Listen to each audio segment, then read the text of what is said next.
দ্বিতীয় দিন। কিন্তু একটা মূল কথা বলি, কীর্তন মানুষ কেন শোনেন? একমাত্র কলির মানুষ তো আমরা সত্যযুগে জন্ম নিই না, ত্রেতা যুগে জন্ম নিই না, দাপরে জন্ম নিই না। মোট 4টে যুগ, সত্য, ত্রেতা, দাপর, কলি। এবার এই কলিযুগের আয়ু হচ্ছে 4,32,000 বছর। এটা বিষ্ণু পুরাণে প্রমাণ দিয়েছেন। 4,32,000 বছর কলির আয়ু, আর সবে মাত্র 5,000 বছর মাইনাস হয়ে এই কটা বছর হয়েছে। তাহলে এখনো 4,27,000 বছর বাকি হচ্ছে কলিযুগ সমাপ্ত হতে। কিন্তু আমরা কলির মানুষ হয়ে অনেকের একটা মনে মনে চিন্তা থাকে যে কলির যুগ তো একটু পাপের দিকটা বেশি থাকে। মানে বাবা যদি ভালোর জন্য ছেলেকে ছড়ি ধরে, এখন এমনও দেখা যায় যে ছেলে উল্টে বাবাকে ছড়ি ধরে। দাদু যদি নাতিকে চড় মারে, এমনও প্রমাণ আছে নাতি উল্টে দাদুকে চড় মারে। শ্বশুর জামাইকে মারলে জামাই শ্বশুরকে মারবে। তাহলে এই যে একের পর একের একটা দ্বন্দ্ব, ভালোবাসা বলে কিচ্ছু নেই, এটা কেন হচ্ছে? হ্যালো, থই থই করছে সামনে বাবা, ওই থই থই করছে, থই থইটা করানো যাবে না। তাহলে এইখান থেকে একটুখানি বলি, মানুষের দুটো জিনিস একটু বেশি ওপরের দিকে উঠে গিয়েছে, যেটা মহাপ্রভু বারবার বাঙালিদের বিশেষ করে জানাতে চেয়েছেন, যে লোভ আর ক্ষোভ। মানুষের মধ্যে লোভ আর ক্ষোভ, এই দুটো সবার আগে এগিয়ে আছে। আজকে দেখুন, একটা ছোট্ট করে ঘটনা বলি। মানুষের সঙ্গে মানুষের যে একটা আত্মার মিল, এককালে দেখা যায় যে বাসে, ট্রেনে, ট্রামে যদি একসঙ্গে 1 ঘন্টা পথ চলতেন, এখানে যারা বয়স্ক মা বাবা আছেন তারা জানবেন, তখনকার দিনে বাসে করে 1 ঘন্টা পথ যদি কেউ যায়, 1 ঘন্টার মধ্যেই বেশ কিছু মানুষের সঙ্গে একটা আত্মিক টান তৈরি হয়ে যেত। কিন্তু এখন আপনার পাশের বাড়ির মানুষের সঙ্গে আপনার মিষ্টি সম্পর্ক নেই। এটা কেন হচ্ছে? এটা কিন্তু আমাদের ধর্মের কথা নয়, এটা আমাদের ধর্মের নীতি নয়। এর মূল কথাটা বলি, একটা ছোট্ট করে ঘটনা আপনাদের বলি। কলকাতার ভবানীপুরের একটা সত্য ঘটনা বললে বুঝতে পারবেন। কলকাতার ভবানীপুরে কয়েক মাস আগে এক 80-85 বছরের একেবারে ঠকঠকে বয়স্ক বাবা তার নিজের বাড়ি থেকে বেরিয়ে, রোডের গায়ে বাড়ি, নিজের 4 চাকার ওপরে উঠতে যাচ্ছেন এবং নিজের গাড়িতে নিজের বাড়ি থেকে নিজ দায়িত্বে উঠছেন। এবার 80-85 বছরের বয়স্ক মা বাবা, বাবা মানে ইয়াং ছেলের মতো ধরপড় করে সে উঠতে পারবে না, তার গতিটা একটু স্লো থাকবে। তা একটু নিজের শরীরের চিন্তা করে লক্ষ্য করে উঠতে গিয়ে কিছুটা দেরি হয়ে যাচ্ছে। এমন সময় ওই দাদুর গাড়ির পিছন দিকে একটা প্রাইভেট কার এসে দাদুর গাড়ির সামনে সমানে হর্ন বাজিয়ে যাচ্ছে, যেটা ওই বয়স্ক বাবার কানে সহ্য হচ্ছে না। তখন ওই বয়স্ক বাবা একটুখানি এগিয়ে এসে ড্রাইভারকে বলছেন যে আমি তো গাড়িতে উঠছি, তো আপনি দেখছেন, তাহলে আপনি সমানে আমার গাড়ির পিছন দিকে কেন হর্ন বাজাচ্ছেন? আমি তো অসুস্থ মানুষ। তখন দুঃখিত বলে একটুখানি চুপ করে যায়। পরক্ষণে আবার দাদু ধীরে ধীরে গাড়িতে উঠতে থাকে। ড্রাইভারটা তখন, পিছনের গাড়ির ড্রাইভার, তখন গড়িয়ে গড়িয়ে হর্ন দিতে দিতে গিয়ে ওই বয়স্ক বাবার গাড়ির পিছন দিকে ধাক্কা দিয়ে দেয়। তাতে করে বয়স্ক বাবা একটুখানি মাথা গরম করে এসে পিছনের গাড়ির ড্রাইভারকে দুটো চড়িয়ে কথা বলে। পরক্ষণে ওই ড্রাইভারটা গাড়ি থেকে বেরিয়ে দাদুর মুখে সাপটে একটা চড় মারে। সত্য ঘটনা বলছি এটা। এবং যা না দাদুকে চড় মারে, মাথাটা ঘুরে গিয়ে একটা পাথরের ওপরে মাথাটা দুম করে পড়ে। ঘণ্টাখানেকের মধ্যে সেই দাদু মারা যায়। এবং খবর নিয়ে দেখা গেল যে পিছনের গাড়িটি হর্ন বাজাচ্ছিলেন, যে ড্রাইভারটি চড় মেরে ওই বয়স্ক বাবাকে মারলেন, ওনার পরিচয়টা নিয়ে দেখা গেল যে উনি ড্রাইভার নন, উনি নিজের গাড়ি নিজে চালাচ্ছিলেন। ওনার গাড়ির দাম ছিল 40 লক্ষ টাকা। আর উনি একজন আইনজীবী, আইন নিয়ে বিশ্লেষণ করেন। তাহলে যিনি আইন নিয়ে বিশ্লেষণ করেন, আইন নিয়ে তার জীবিকা নির্বাহ করেন, আইন নিয়ে তার সংসার চলে, তাহলে সেই মানুষটা নিজের গাড়িতে বসে 10টা মিনিটের ধৈর্য হলো না যে আমি একটা বয়স্ক বাবাকে কিছুক্ষণ সময় দিই, সে বেরিয়ে যাক তারপরে আমি যাব। তাকে মেরে দিলেন। মাছের বাজারে দুর্ঘটনা ঘটবে, মানুষকে কেটে টুকরো করে মাছের পেটিতে বরফ দিয়ে রাখবে, পরে নদীতে ভাসিয়ে দেবে, এরকম ঘটনাও রয়েছে। এটা অনেক ঘটনা ঘটছে। এর মূল কারণটা বলে দিই, যতই হরিনাম শোনেন আর হরিনাম করেন, তুলসীমালা গলায় নেন, একটা কথা একবারে সত্য কথা বলে দিই, এই বর্তমানে বৈভবের যে একটা প্রদর্শনী চলছে, বৈভবের প্রদর্শনী, কেউ 10তলা বাড়ি বানিয়েছে, 10 লাখ টাকা দিয়ে গাড়ি কিনেছে, কোনো মাজননী 10 লক্ষ টাকার গয়না পড়েছে, 50,000 টাকা দিয়ে শাড়ি পরেছেন, কেউ 20,000 টাকার জুতো পরেছে আর 40,000 টাকার জ্যাকেট পরেছে। এই যে বৈভবের একটা তীব্র প্রদর্শনী মানুষকে পাগল করাচ্ছে, এই বৈভবের লোভ থেকে যতদিনে মানুষ নিজেকে না পিছিয়ে আনবেন, মানুষ কোনোদিন ভদ্র মানুষ হতে পারবে না। হরি বল, হরি বল। আজকে মানুষের মধ্যে যে একটা হিংস্র ভাব, এর মূল কথা কিন্তু লোভ থেকে। আপনি গোড়ার কথায় দিয়ে চলে যান, দেখবেন লোভ থেকে শুরু হচ্ছে। এককালে মানুষ এতটা লোভের বশবর্তী ছিল না। আজকালকার দিনে গ্রামগঞ্জের প্রত্যেকটা বাড়িতে বাড়িতে খুঁজে দেখবেন একটা বাড়ি বাদ নেই আমার মনে হয়। সাধারণ মাপের বাড়ি যারা আছেন, ম্যাক্সিমাম বাড়ির মায়েরা দেখবেন গ্রুপ তৈরি করে বন্ধন থেকে লক্ষ লক্ষ টাকা লোন সংগ্রহ করে। তাহলে যে বাড়িতে বন্ধন থেকে লোন সংগ্রহ করছে, সেই মা জননী একটাবার ভেবে দেখলো না যে সপ্তাহে সপ্তাহে যে আমার কিস্তিটা জমা দিতে হবে বন্ধন ব্যাংকে, সেটা কিন্তু আমাকেই রোজগার করে দেওয়ার দরকার। এটা মানুষ ভুলে যাচ্ছে। তাহলে যখন কোম্পানি লোন দেয় সেটা আমি ঝেড়ে নিয়ে নিলাম, সেটা দিয়ে বাড়ি তৈরি করলাম, গাড়ি তৈরি করলাম, দামি শাড়ি কিনে নিলাম, গয়না বানিয়ে দিলাম। এবার মাসে মাসে যখন ইএমআই দিতে থাকবো, তখন আমার মাথা হয়ে গেল গরম। সেই আবেগ যখন, আচরণ যখন সংসারের উপরে প্রতিফলিত হয়, সেই মানুষটা যখন পাড়ার মানুষের সঙ্গে দ্বন্দ্ব চালায়, সেই মানুষ হরিবাসরে বসলে সে কেন ভক্ত হতে পারবে? একটা মানুষ ধার্মিক হবে কখন? আমি এখানে বলে দিচ্ছি, এটা প্র্যাকটিক্যাল ঘটনা। যারা লোন নিয়ে, বন্ধন ব্যাংক নিয়ে, হ্যান নিয়ে, ত্যান নিয়ে নিজের সুখের চিন্তা করে বেড়াচ্ছেন, বাড়ি গাড়ির সুখের কথা ভেবে বেড়াচ্ছেন নিজের ক্ষমতার বাইরে, তারা কিন্তু চট করে কোনোদিন তার আবেগ আচরণটাকে সুমিষ্ট তৈরি করতে পারবেন না। হয় স্বামীর সঙ্গে অশান্তি হবে, তা না হলে আত্মীয়র সঙ্গে অশান্তি হবে, আর তা না হলে পাড়া সমাজের সঙ্গে অশান্তি হবে। এটা প্র্যাকটিক্যাল ঘটনা। আপনার নিজের লোভ যত সীমিত করে আনবেন, ক্ষোভ তত আপনার কমে যাবে। লোভের মাত্রা, রাগের মাত্রা, ক্ষোভের মাত্রা যখন আপনার স্বাভাবিক জায়গায় থাকবে, তখন আপনি জপের মালায় নামটা করে দেখবেন অনায়াসেই কিন্তু নামে প্রেম জাগবে। নিতাই গৌর প্রেমানন্দে, হরি বল, হরি বল, হরি বল।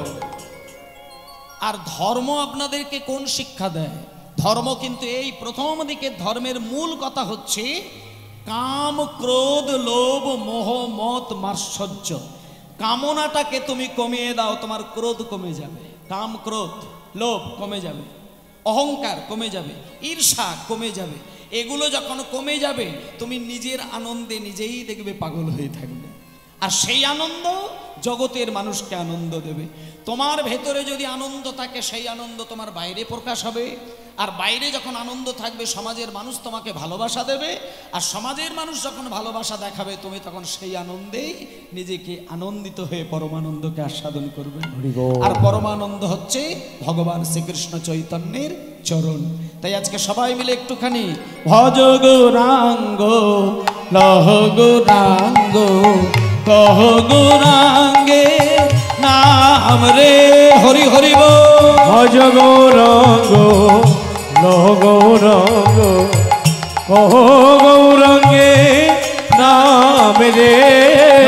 ভজ গৌরাঙ্গ, লহ গৌরাঙ্গ, কহ গৌরাঙ্গের নাম রে। ভজ গৌরাঙ্গ, লহ গৌরাঙ্গ, কহ গৌরাঙ্গে নাম রে। যে জনা গৌরাঙ্গ ভজে, সে হয় আমার প্রাণ রে। যে জন রঙ্গ ভজে, রে। আচ্ছা, একটুখানি যখন হাতে তালি দেবেন, মায়েদেরকে একটুখানি বললে হাতে এইভাবে সুন্দর করে হাতটা স্পর্শ করবেন, সুন্দর করে হাতের আঙুলগুলো স্পর্শ রেখে হাতে হালকা করে শব্দ করে প্রত্যেক দিন ব্রহ্ম মুহূর্তে ভগবানের চরণে নিজের মনটাকে সমর্পণ করবেন। আর আত্মসমর্পণের মন্ত্র যদি না জানা যায়, কীর্তন শোনার কোনো ফল হয় না। কীর্তনের মূল কথাটা কি? কীর্তনের একমাত্র মূল কথা হচ্ছে প্রেম ভরে তার চরণে আত্মসমর্পণ করা। যে ব্যক্তি আত্মসমর্পণ করতে জানেন সেই একমাত্র ভক্ত হতে পারেন। কীর্তন মানে পালা দেখা নয়, কীর্তন মানে সুর দেখা নয়, তাল তরঙ্গ নয়। কীর্তন গানের মধ্য দিয়ে ভক্ত ভগবানের চরণে আত্মসমর্পণ করেন। আর আজকে হচ্ছে আত্মসমর্পণের একটা মহামূল্যবান শ্রীক্ষেত্র। গতকালকে হয়েছে এবং আজকেও হচ্ছে। 3টে ঘন্টা যদি মন দিয়ে কীর্তন শুনতে শুনতে, আমি সকলকে একটা কথা বলবো, কীর্তন শুনতে শুনতে, বলতে বলতে, গাইতে গাইতে, ভাবতে ভাবতে কোনো একটা মুহূর্তের মধ্যে আমাদের দায়িত্ব থাকবে আমার এই চামড়ার চোখ দিয়েই যেন প্রেমের অশ্রু 2 বিন্দু গড়াতে পারে। আর যার নয়নে 2 বিন্দু, বেশি নয় 2 বিন্দু, মাত্র 2 ফোঁটা, ভগবান ভক্তের কাছে কাঙালের মতন হাত বাড়িয়ে থাকে শুধু 2 ফোঁটা নয়নের জলের আশায়, আর কিছু চায় না। আর 2 ফোঁটা নয়নের জলে যে ব্যক্তি কাঁদতে জানে, ত্রিভুবনের মালিক তার কাছে চিরতরে বাঁধা পড়ে যায়। এটা ভাববেন। তাই আজকে চলুন একটুখানি হাতে তালি দিতে দিতে প্রেম ভরে যে জানা গো রাঙ্গ ভজে সে হয় আমার প্রাণ রে। ওই যে জন গৌরাঙ্গ ভজে সে হয় আমার প্রাণ রে। যে জন গৌরাঙ্গ ভজে সে হয় আমার প্রাণ রে। যে জন গৌরাঙ্গ ভজে সে হয় আমার প্রাণ রে। ভজ গৌরাঙ্গ লহ গৌরাঙ্গ কহ গৌরাঙ্গের নাম রে। ভজ গৌরাঙ্গ লহ গৌরাঙ্গ কহ গৌরাঙ্গী নাম রে। ভজ গৌরাঙ্গ লহ গৌরাঙ্গ কহ গৌরাঙ্গের নাম রে। হরি বল। চলুন আমরা একটু চৈতন্য মহাপ্রভুর চরণের সেবা করার উদ্দেশ্যে তো তার গানটা গাইতে গাইতে এইবার চলে যাব আমরা একজন পরম বৈষ্ণবের চরণ আশ্রয় করার জন্য। ভক্তের কথা না শুনলে ভক্ত হওয়াটা সহজ হয় না আমাদের কাছে। ও মায়েরা, এই যেমন আমরা সাধারণ মানুষ, আমরা তো বড় সড়ো কোনো বিরাট মাপের কোনো মানুষ নই, আমরা একেবারে অতীব ঘরের ঘরোয়া সাধারণ মানুষ। আর এই কীর্তন গানের কীর্তন রস আস্বাদনের জন্য কত মহান মহান ব্যক্তিরা মাথা নত করে কীর্তন শুনেছিলেন। যেমন আমি বলে দিই, রামকৃষ্ণদেব তিনি কীর্তন শুনতেন, তারপরে স্বামী বিবেকানন্দ তিনি কীর্তন শুনতেন, রবীন্দ্রনাথ ঠাকুর তিনি কীর্তন শুনতেন। আর আমরা সাধারণ মানুষ কীর্তনের নিন্দা করে বেড়াই। তা মায়েরা, আজকে আমরা কীর্তন গানের মধ্যে একজন বিশিষ্ট বৈষ্ণব আচার্য, কি বললাম দাঁড়াও, বিশিষ্ট বৈষ্ণব আচার্য। আচার্য শব্দটা কিন্তু ছেলে মানুষের কথা নয়। আপনি যতই জ্ঞানী পণ্ডিত হন, আপনার নামের আগে আচার্য শব্দটা বলতে গেলে 1000বার ভাবার দরকার। আজকে যে বৈষ্ণবের কথা আমরা শুনবো তাকে কিন্তু আচার্য বলা যায়। তার কারণটা বলে দিই। একটা আদর্শ মাস্টার মশাইকে আপনি মাস্টার বলেন, টিচার বলেন, শিক্ষক বলেন, কিন্তু আচার্য বলতে গেলে কিন্তু তার সব কিছু ইতিহাস জানতে হবে। মানে আচার্য তাকে বলা যায় যিনি আচরণ করে, আচরণ দেখিয়ে জগৎকে শিক্ষা প্রচার করেন, তিনি হন আচার্য। হরি বল। তা মায়েরা, আজকে একজন যে বিশিষ্ট বৈষ্ণব আচার্যের ঘটনা শোনাবো, তিনি আমাদের এই সনাতন ধর্মের একজন সংস্কারক। যেমন সারা কার্তিক মাসে দেখবেন বাড়িতে বাড়িতে নাম চলে, প্রত্যেকটা গ্রামে নাম চলে। আপনাদের এখানে হয় কিনা জানি না। কার্তিক মাসের প্রত্যেকটা দিন সন্ধ্যাবেলায় নাম চলে। এবার সারা কার্তিক মাস নাম চলার পরে শেষের দিনে দেখবেন বাতাসা ছড়ানো হয়। বাতাসা ছড়িয়ে দেওয়ার পরে দেখবেন একটা শেষ গান করেন, একেবারে সমাপ্ত গান। যে গানটার পরে দেখবেন খোল করতাল গুটিয়ে দেয়, বন্ধ করে দেয়, মানে খোল ঠান্ডা বলা হয় যেটাকে, খোল ঠান্ডা করে। মানে এক কথাই বলা যায় নামযজ্ঞ সমাপ্তমূলক গান। এই গানটা কি গান? বিখ্যাত গান। কি গো মা, এই গানটা শুধু আপনারা জেনে বসে থাকবেন, আর কিছু জানার দরকার নেই। এই গানটা যদি গাইতে পারেন, যে গান গেয়ে খোল ঠান্ডা করা হয়, তত্ত্বের দিকে বলছে, এই গানটা যদি আপনি মন প্রাণ দিয়ে প্রত্যেক দিন সন্ধ্যাবেলায় তুলসী তলায় গাইতে পারেন, আপনার দেহ খোলটাও শীতল হয়ে থাকবে। নিতাই গৌর হরি বল। সেটা খুব বিখ্যাত গান, সারা বৈষ্ণব জগতের মানুষ ওই গানটা জানেন। এবং ওই গানটা লিখেছিলেন কে? কে লিখেছিলেন? যে গান গাইতে গেলে বৈষ্ণবের হৃদয় শীতল হয়, যে গান গাইতে গেলে বৈষ্ণবের দেহ শীতল হয়, এ কত বড় গান! সেই গানটা আজকে যিনি লিখেছেন তার জীবনের কাহিনী আমরা অমৃতের মতন সাধন করব। চলুন সেই গানটা একটুখানি শুনেন, আমিও গাইবো, আপনারাও গাইবেন।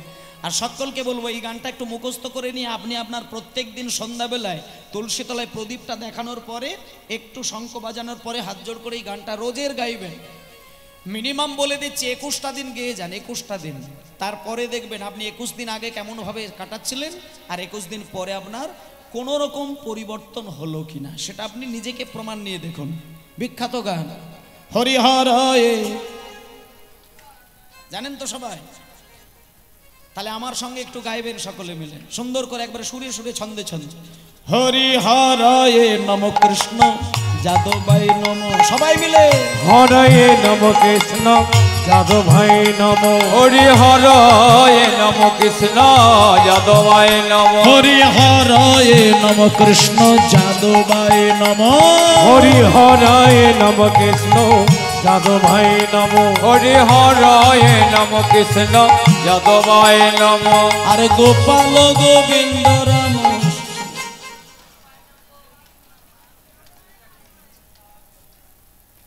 কি সমস্যা হচ্ছে কি?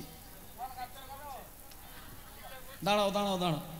হরি হরয়ে নম কৃষ্ণ যাদবায় নম, তারপর আচ্ছা যাদবায় মাধবায় কেশবায় নম। আচ্ছা বেশ, তার মানে এটা প্রমাণ হলো যে আপনারা আমার থেকে বেশি ভালো জানেন। তাহলে এবার একটু সুন্দর করে গান হয়ে যাক, সুন্দর করে দুটো লাইনই গাইবো, বেশি গাইবো না। চলুন। হরি হরয়ে নম কৃষ্ণ যাদবায় নম। হরি হরয়ে নম কৃষ্ণ যাদবাই নম। হরি হরয়ে নম কৃষ্ণ যাদবায় নম। হরি হরয়ে নম কৃষ্ণ যাদবাই নম। হরি হরয়ে নম কৃষ্ণ যাদবায় নম। হরি হরয়ে নম কৃষ্ণ যাদবায় নম। আর গোপাল গোবিন্দ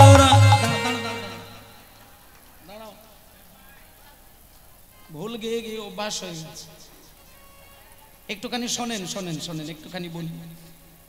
হরি হরয় নম কৃষ্ণ যাদবায় নম, আর যাদবায় মাধবায় কেশবায় নম, এই তো। এইখানটা রেখে দিয়ে একটা কথা আপনাদের বলি।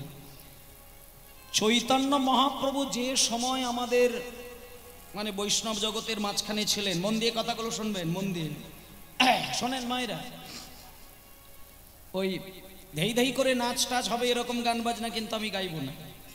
মানে একটা কথা আমি আগে প্রথমেই বলে দিই, গান বাজনা বরাবর যে উদ্দেশ্যে থাকবে সেটা হচ্ছে ভক্তের ভক্তি রক্ষার জন্য। মানে কোমরটাকে দুলিয়ে দুলিয়ে একবারে স্টেজকে মানে গরম করে রাখার গান বাজনা। কীর্তন আসরের কীর্তন আবার গরম করবে কি? অনেকে বলে দেয়, কমিটি বলছে একবারে আসরকে গরম রেখে দিতে হবে। আমি বলি তাহলে একটা আগুন ধরিয়ে দাও আসরের চারিদিকে, গরম হয়ে যাবে। হরি নামে গরম করতে হবে, হরি নামে ফাটাতে হবে। বলে গতকাল মানে অনেক জায়গায়, এখানে নাই, বাবা তো ভক্ত মানুষ না, গতকালকে দুটো কীর্তনা ফাটাইন দিয়েছে। ও এমন গান গেয়েছে ফাটিন গেছে। আচ্ছা আজকে আমিও দেখছি ফাটানোর। এখন এই যে গানের একটা আস্তে আস্তে আস্তে ওখানে কোন একটা মাধাই মনে হচ্ছে আছে, আছে ও আছে একটা মাধাই আছে। মানে কেউ চৈতন্যের কৃপা পায়, কেউ বোতলের কৃপা পায়। উনি বোতলের কৃপা পেয়েছেন, ওই জন্য এইটা নিয়ে দ্বিতীয়বার ওনার গলাটা পাওয়া গেল। তা যার গলা এই পবিত্র জায়গায় প্রকাশ পায় সে সংসারেও ফাটায়, সেটাই করছেন উনি। বাবা একটু দেখো ওই মাথাইকে একটু সরাও, অসুবিধে করছে। হরিবোল হরিবোল হরিবোল থাকে, ও এক একটা জায়গায় থাকে বাবা, ওটা নিয়ে ভেবে লাভ নেই। প্রদীপের তলায় অন্ধকার থাকবে, কি করা যায়, সবাই থাকবে। চলুন তাহলে এইবার আপনাদের বুঝিয়ে দিই, গান হবে ভক্তি রসে ডোবানোর জন্য। আজকে এখানে ভক্তিটা কতটা রসের সঙ্গে আমরা নিজেদের মাখামাখি থাকবো, সেই উদ্দেশ্যটা আমাদের মধ্যে থাকবে। ভক্তমণ্ডলী মায়েরা, আজকে হরি হরয় নম, কৃষ্ণ যাদবায় নম। আপনারা বললেন যাদবায় মাধবায়, আর আমি বললাম গোপাল গোবিন্দ রাম। এই দুটোর সঙ্গে একটু দ্বন্দ্ব বুঝিয়ে দিই আমি। আজ থেকে 600 বৎসর আগে প্রায় চৈতন্য মহাপ্রভু, হ্যালো চৈতন্য এই বাবা মনিটরটা একটু হরি বল। আজ থেকে 15 শতাব্দীতে কয়েকশো বছর আগে চৈতন্য মহাপ্রভু জন্মগ্রহণ করেছিলেন। ওই যে বাবা হ্যাঁ বললেন, হ্যাঁ আস্তে যায়নি তাই, তাহলে আস্তে আস্তে আস্তে। তাহলে এই যে চৈতন্য মহাপ্রভু জন্ম নিয়েছিলেন প্রায় 550 বছর আগে, এটা মাথায় রাখবেন আপনারা। প্রায় 550 বছর আগে চৈতন্যদেব আমাদেরই বাংলার ছেলে হয়ে ঘরের কোণে ছিলেন। এবং তিনি যে বাংলায় জন্ম নিয়েছিলেন তখন এই গানটা যে গাওয়া হতো, এই গানটা কি গাওয়া হতো জানেন? শোনেন, শ্রী চৈতন্যদেব যখন বাংলায় ছিলেন তখনকার বৈষ্ণব সমাজ যখন এই গানটা গাইতেন, সেটা হলো এই গান আমি যেটা গাইছিলাম, হরি হরয় নম, কৃষ্ণ যাদবায় নম, আর গোপাল গোবিন্দ রাম শ্রী মধুসূদন। এইবার আপনারা বলছেন যে তাহলে যাদবাই মাধবাইটা এলো কোথা থেকে? বলে দিই আপনাদের। চৈতন্যদেব চলে যাবার পরে ঠিক কতকগুলি বৎসর পরে, মহাপ্রভুর বিদায় নেবার আরো কটা বছর পরে আমাদের এই বাংলার ঘরে একজন রত্ন জন্ম নিয়েছিলেন, যিনি জন্ম নেবার পরে এই হরি হরয় নম, কৃষ্ণ যাদবায় নম আর ওই গোপাল গোবিন্দ রামটা বলার আগে আপনারা যেটা বললেন ওই যাদবায় মাধবায় কেশবায়, ওইটা ওই ভেতরেতে লিখে দিয়েছিলেন। শুধু ওই লাইনটাই লিখে দিয়েছিল তা নয়, তিনি ওই সম্পূর্ণ গানের মধ্যে অনেকগুলো জায়গায় নূতন নূতন করে কলম চালিয়েছিলেন। তাহলে এবার আপনারা এত বোঝেন অনেক, একটু বুঝে দেখুন। একটা বৈষ্ণবের মধ্যে গান প্রচার হয়ে গেছে, একটা বৈষ্ণব বন্দনার মধ্যে, একটা প্রতিষ্ঠিত গানের মধ্যে নূতন করে ভাষাকে লেখার ক্ষমতা কার হতে পারে? এটা ভেবে দেখুন, ভেবে দেখুন। এই যে বাজারে রবীন্দ্রসঙ্গীত হচ্ছে, নজরুল গীতি হচ্ছে, আপনারা শোনেন, কারোর ক্ষমতা আছে রবীন্দ্রসঙ্গীতের ভেতর একটা লাইন ঢুকিয়ে দিয়ে গান করবে? একটু সুর পরিবর্তন ঘটাতে পারে, একটু তাল চেঞ্জ করতে পারে, কিন্তু ভাষা চেঞ্জ করার ক্ষমতা কিন্তু কারোর হবে না। কিন্তু বৈষ্ণব জগতে একটা গান, যে গানের ভেতরে নূতন করে ভাষা সৃষ্টি করেছিলেন তিনি কত বড় বৈষ্ণব, তার উপরে কোনো বৈষ্ণবের স্থান হতে পারেন না। এক কথাই বলা যেতে পারে, তার জীবন কথা জানে না এমন ব্যক্তি কীর্তনের মূল গোড়ার খবরটাই বোঝেন না। আজকে যে আপনারা হরিনামটা শুনছেন, এই হরিনামের স্রষ্টা কে? ধুম করে কাউকে প্রশ্ন করলে হয়তো বলবে হরিনামের স্রষ্টা তো চৈতন্যদেব, কিন্তু আমি বলবো শোনেন, চৈতন্যদেব হরিনাম আনাটা তৈরি করেছিলেন, কিন্তু কীর্তন গানের যে সারা বাংলা ব্যাপী প্রচার, এটা কিন্তু চৈতন্যদেব করেননি, এটা যিনি করেছিলেন আজকে তার কথা মন দিয়ে শুনবো। আজকে যে বৈষ্ণবের কথাটা বলবো, এই বৈষ্ণবের জীবন কথা যদি কেউ মন দিয়ে শুনতে পারে আর এই কথাটাকে যদি সারাটা জীবনে মনে রাখতে পারে, অমৃতের স্বাদটা অনায়াসেই কিন্তু সে পেয়ে যাবে। আজকে আমি সুন্দর করে করে ওই জীবন কাহিনীটাকে শোনাবো। যিনি আজকে জন্ম নিয়েছিলেন, যিনি এই গানটি রচনা করেছিলেন, তিনি হলেন বিশিষ্ট বৈষ্ণব আচার্য ভক্ত নরোত্তম দাস ঠাকুর। শ্রী গুরু নিতাই গৌর হরি বল হরি বল হরি বল হরি। এইবার মায়েদেরকে বলি, বাবাদেরকেও বলি, সকলকে বলছি, আজকে আমরা চৈতন্য মহাপ্রভুকে সঙ্গী করে, সাথী করে আমরা মহাপ্রভুর সঙ্গে একটু দেখব মহাপ্রভু কোথায় যাচ্ছেন। আপনারাও দেখবেন, আমরাও দেখব। মহাপ্রভু জন্ম নিয়েছিলেন কোথায় মায়েরা জানেন তো? কোথায় জন্মেছিলেন? নদিয়ায়। আচ্ছা, মহাপ্রভু যখন জন্ম নিয়েছিলেন, সচী মাতা তখন মহাপ্রভুকে সুন্দর করে মানুষ করবে বলে, যাতে করে নিমাইয়ের শরীরের কোনো রোগ ব্যাধি না আসে, তখন তাই নিমাইকে জন্ম দিয়েছিলেন নিম্ব বৃক্ষের তলায়। নিম গাছের তলায় সচিমা নিমাইয়ের জন্ম দিয়েছিলেন বলে নামটা কিন্তু হয়েছিল নিমাই, কিন্তু আসল নাম কিন্তু বিশ্বম্ভর। এই যে রামকৃষ্ণদেবের আসল নাম কি? গদাধর। চৈতন্যদেবের আসল নাম বিশ্বম্ভর। স্বামী বিবেকানন্দের আসল নাম নরেন্দ্রনাথ দত্ত। তাহলে প্রত্যেকের একটা নিজের নাম ছিল, তার আদর্শের দ্বারা একটা আমাদের সমাজে নামকরণ হয়ে গেছে। তাহলে এইবার দেখুন, চৈতন্যদেবকে সঙ্গে করে আমরা এখানে যত ব্যক্তি আছে সবাই চলে যাব সেই জায়গায়। সেই জায়গাটা কোথায়? প্রেমানন্দে মেতে হরি বলো, হরি নামের বন্যা যে এলো। হরি বলে মেতে হরি বলো, হরি নামের বন্যা যে এলো। প্রেমানন্দে মেতে হরি বলো, হরি নামের বন্যা যে এলো। প্রেমানন্দে মেতে হরি বলো, হরি নামের বন্যা যে এলো। আনন্দে মেতে হরি বলো, হরি নামের বন্যা যে এলো। প্রেমানন্দে মেতে হরি বলো, হরি নামের বন্যা যে এলো। এমন বন্যা দেখি নাই সুগনাতে তলা, এমন বন্যা দেখি নাই শুকনাতে তলা। এমন বন্যা দেখি নাই শুকনাহি তলা।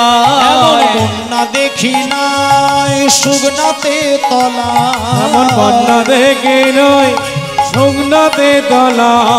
ডুবল নদের পুরুষ নারী জাতের বিচার নাই। ডুবলো নদের পুরুষ নারী জাতের বিচার নাই। এবারে ডুবলো নদের পুরুষ নারী জাতের বিচার নাই। ঠাকুর হরিদাস, ঠাকুর হরিদাস কাজীর ছেলে সে বুঝি ডুবে গেল। হরিদাস, ঠাকুর হরিদাস যে কাজীর ছেলে সে বুঝি ডুবে গেল। বল বলে রে হরিদাস, হরি বল বলে রে হরিদাস। হরি বলে বলো রে হরিদাস। হরিদাস সে কাজীর ছেলে সে বুঝি ডুবে গেল। হরিদাস কাজীর ছেলে সে বুঝি ডুবে গেল। আর হরি নামের বন্যা যে এলো। আনন্দে মেতে হরি বলো, হরি নামের বন্যা যে এলো। আনন্দে মেতে হরি বলো, হরি নামের বন্যা যে এলো। জয় নিতাই। বসো।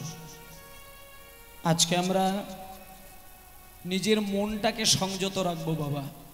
মনে মনে যদি আপনি কোনো কর্ম করেন, সে কর্ম অবশ্যই গোবিন্দ সফল করে দেবেন।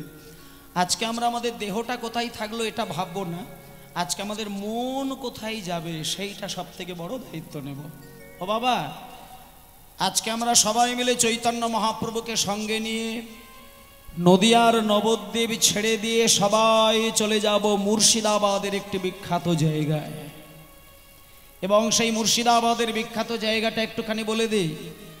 সেই জায়গাটির নাম হলো জলঙ্গি। সেটা আপনারা অনেকেই গেছেন, বিশেষ করে আমি সেই জায়গায় 3 বার কীর্তন করতে গিয়েছিলাম। জলঙ্গি নাম করা একটা বিখ্যাত জায়গা। যারা হাজারদুয়ারি বেড়াতে গেছেন, হাজারদুয়ারি বা যদি কোনোদিন যাবেন বলে মনে করেন, হাজারদুয়ারি বেড়াতে গেলে একটু প্রশ্ন করে নেবেন সবাইকে যে এখান থেকে জলঙ্গিটা কোন দিক। জলঙ্গিতে যদি যেতে পারেন, মায়েদেরকে আমি একটা কথা বলবো, জলঙ্গি যদি কোনো কারণের জন্য যান, জলঙ্গিতে দেখবেন একটা নদীর বাঁধ রয়েছে। যে নদীর খুব জিরো থেকে নেমে গেছে, মাইনাস। হ্যাঁ ঠিক আছে, জয় নিতাই হরি বল। সবাই বলুন একটু নিতাই গৌর হরি বল, নিতাই গৌর হরি বল, হরি বল হরি বল হরি বল হরি বল হরি বল। ভক্তমণ্ডলী মায়েরা, সেই মুর্শিদাবাদের একটা পবিত্র জায়গা, যে পবিত্র জায়গায় চৈতন্যদেব স্নান করার জন্য গিয়েছিলেন। মায়েরা, এখনো সেই ঘাট আছে। চৈতন্যদেবের একদিন তীব্র একটা মনের বাসনা তৈরি হয়েছিল, ভক্তদেরকে হাত জোড় করে বললেন, হে ভক্তগণ, আজকে তোমরা আমার সঙ্গে যাবে একটা জায়গায়। আজকে আমি গঙ্গা নদীতে স্নান করব না, আজকে আমার একটা ইচ্ছে হয়েছে, আমি পদ্মা নদীর জলে স্নান করব।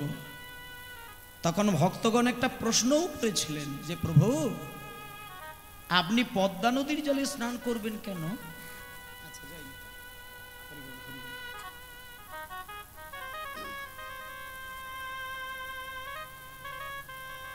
ছন্দে বেরিয়ে যাও, ছন্দে বেরিয়ে যাও, ছন্দে বেরিয়ে যাও।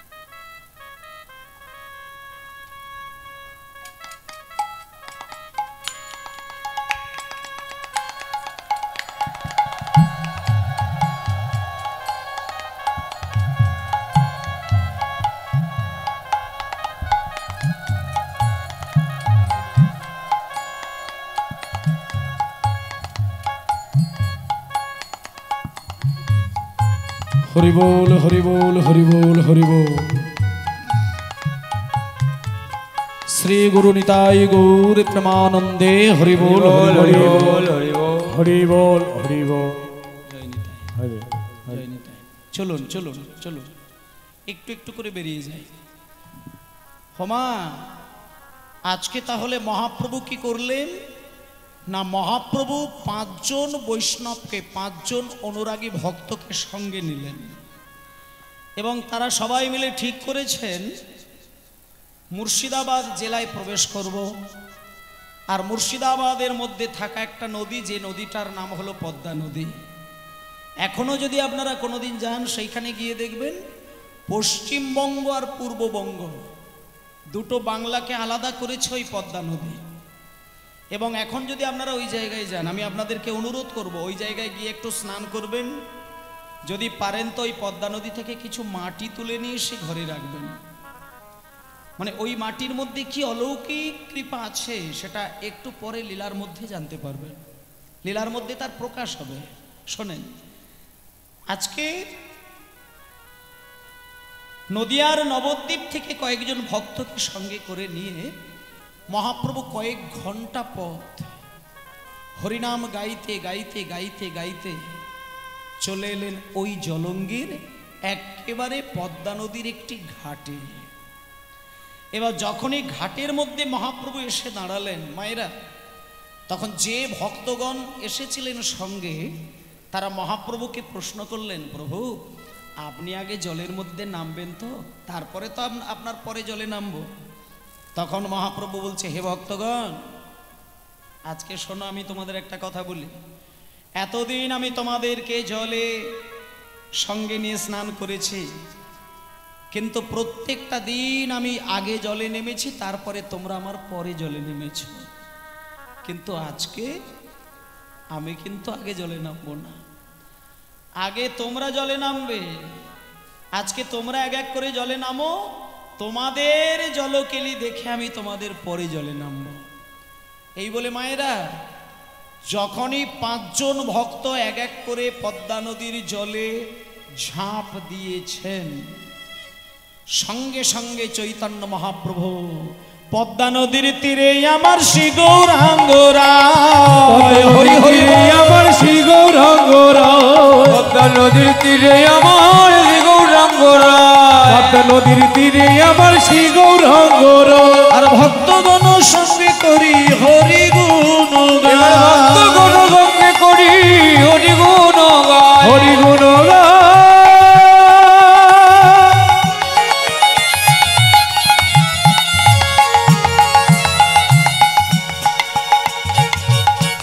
ভক্তগণ সঙ্গে করি হরি হরি বল, হরি হরি বল, হরি গুণ গায়,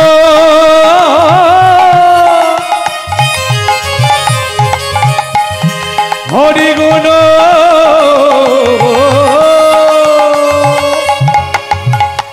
আর ভক্তগণ সঙ্গে করি হরি গুণ, ভক্তগণ সঙ্গে করি হরি গুণ গায়।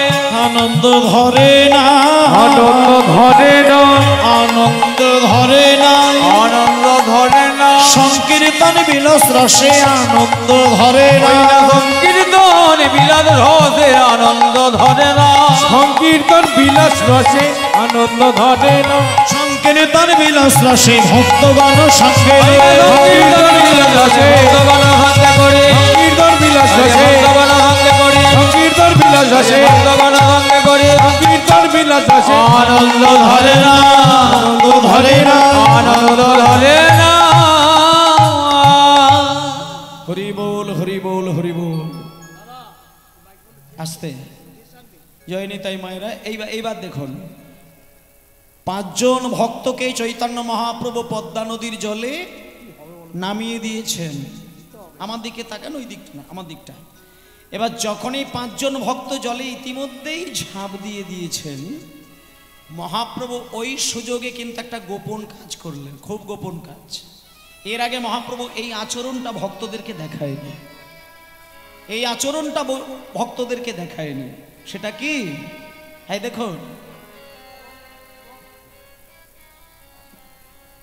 আস্তে আস্তে আস্তে আস্তে সবাই জলের মধ্যে নেমে পাগল হয়ে স্নান করছেন। মহাপ্রভু তাদেরকে আড়াল করে একটা জঙ্গলের মধ্যে ঢুকে গিয়ে একটা গাছের আড়ালে দাঁড়িয়ে দাঁড়িয়ে আকাশের দিকে দৃষ্টি দিয়েছেন। মায়েরা, গাছের আড়ালে মহাপ্রভু দাঁড়িয়ে আকাশের দিকে তাকিয়ে তাকিয়ে হাত দুটো আকাশের দিকে তুলে এমন একটা নাম ধরে চিৎকার করে কাঁদছে, যে নামটা মহাপ্রভু এর আগে কোনোদিন উচ্চারণই করেননি। মানে ভক্তরা তো কোনোদিন শোনেই না, এমন একটা নাম আজকে প্রথম। জলের মধ্যে জলক্রীড়া করছে, হঠাৎ করে মহাপ্রভুকে দেখতে গিয়ে দেখলো মহাপ্রভু নেই। সঙ্গে সঙ্গে জল থেকে উঠে গিয়ে কিছুটা দূরে গিয়ে দেখলেন মহাপ্রভু পাগলের মতন কাঁদতে কাঁদতে আকাশের দিকে তাকিয়ে একজনের নাম ধরে ধরে নরু নরু বলে প্রভু নরু রে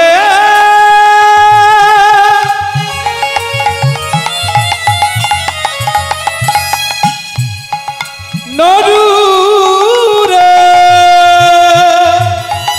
নরু নরু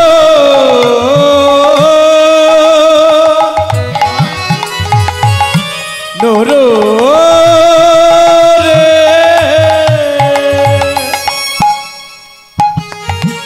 নরু নরু বলি প্রভু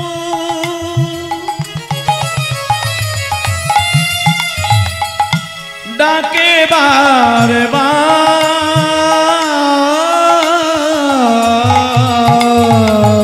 ওই নরো নরো বলি প্রভু ডাকে বারে ডাকিতে ডাকিতে বহে প্রেম শ্রদ্ধা ডাকিতে ডাকিতে বহে প্রেম শোভা ডাকিতে ডাকিতে বহে প্রেম শোভা। যে মানুষটা জীবনে কোনোদিন নরু নরু নরু নরু বলে চিৎকার করেননি, আজকে সেই মানুষটা একা একা নরু নরু নরু। কে নরু? কে? কেউ বুঝতে পারছে না। সঙ্গে সঙ্গে ওই পাঁচজন ভক্তের মধ্যে একজন ভক্ত গিয়ে মহাপ্রভুর সামনে দাঁড়িয়ে বললেন, প্রভু আপনি নরু নরু বলে কাকে ডাকছেন? মানে এই যে আমাদের এই যে পাঁচজন যারা আজকে আপনার সঙ্গে হরিনাম করতে করতে এই পদ্মা নদীর জলে চলে এলাম, কই এদের মধ্যে কারোর নাম তো নরু না।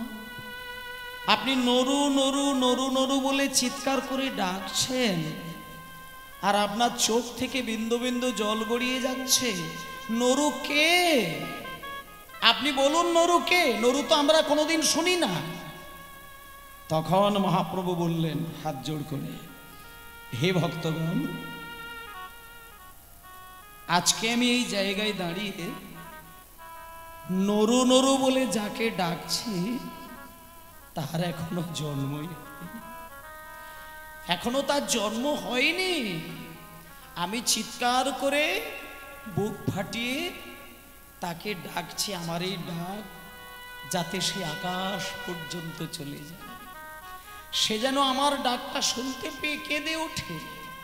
আমার এই ডাক শুনতে পেলে সে তাড়াতাড়ি পৃথিবীতে নেমে আসবে, এটা আমার বিশ্বাস। আমি তার নাম ধরে ধরে ডাকছি, সে আসবে। জগতের মাটিতে যখন সে জন্ম নেবে সেদিন তার ভালো নাম হবে নরোত্তম, আর ডাক নাম হবে নরু। তোমরা এর থেকে বেশি কিছু জানতে চেও না। তোমরা চলে যাও, তোমরা চলে যাও, তোমরা চলে যাও। সবাইকে সরিয়ে দিয়ে আবার মহাপ্রভু আমার নরু নরু বলি প্রভু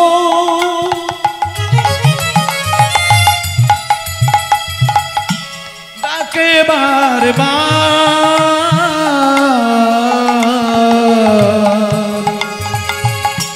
নরু নরু বলে ডাকিবারে